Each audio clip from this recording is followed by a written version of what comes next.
Untuk mengantisipasi terjadinya kebakaran hutan dan lahan, TNI dan dari Kodam 0402 melakukan pemantauan potensi kejadian itu melalui udara dan pengecekan kesiapan perusahaan perkebunan. Memasuki pergantian musim, Badan Meteorologi dan Geofisika memprediksi cuaca panas akan berlangsung dari bulan Juli hingga September mendatang. Biasanya kondisi ini akan memicu titik panas terjadi.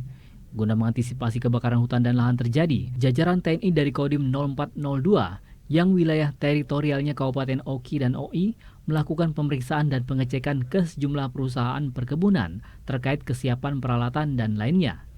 Dandim 0402 Letkol Infantri Hendra Saputra memantau langsung CCTV dan alat pendeteksi titik panas, khususnya di area perkebunan akasia milik PT Bumi Mekar Hijau.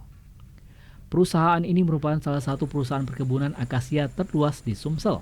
Pemantauan juga dilakukan terutama di kawasan langganan Karhutla di Desa Sungai Ketuba, Desa Somor, dan Desa Sibur di Kecamatan Cengal.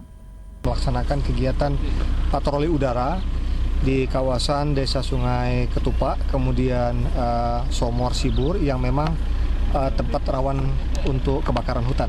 Sehingga pada kesempatan ini saya datang langsung dan terjun langsung ke lapangan memastikan bahwa situasi dalam situasi terkendali, kemudian dapat kami monitor di mana lokasi ini merupakan lokasi yang cukup rawan apabila terjadi kebakaran hutan.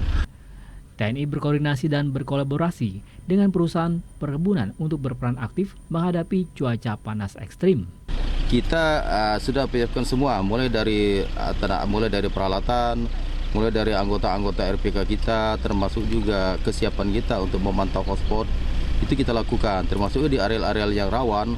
Kita sudah kondisikan penjagaan-penjagaan kita dengan kolaborasi dengan tim BKO dari Kodam untuk mengatasi prevention masyarakat yang bisa menimbulkan kebakaran hutan gitu.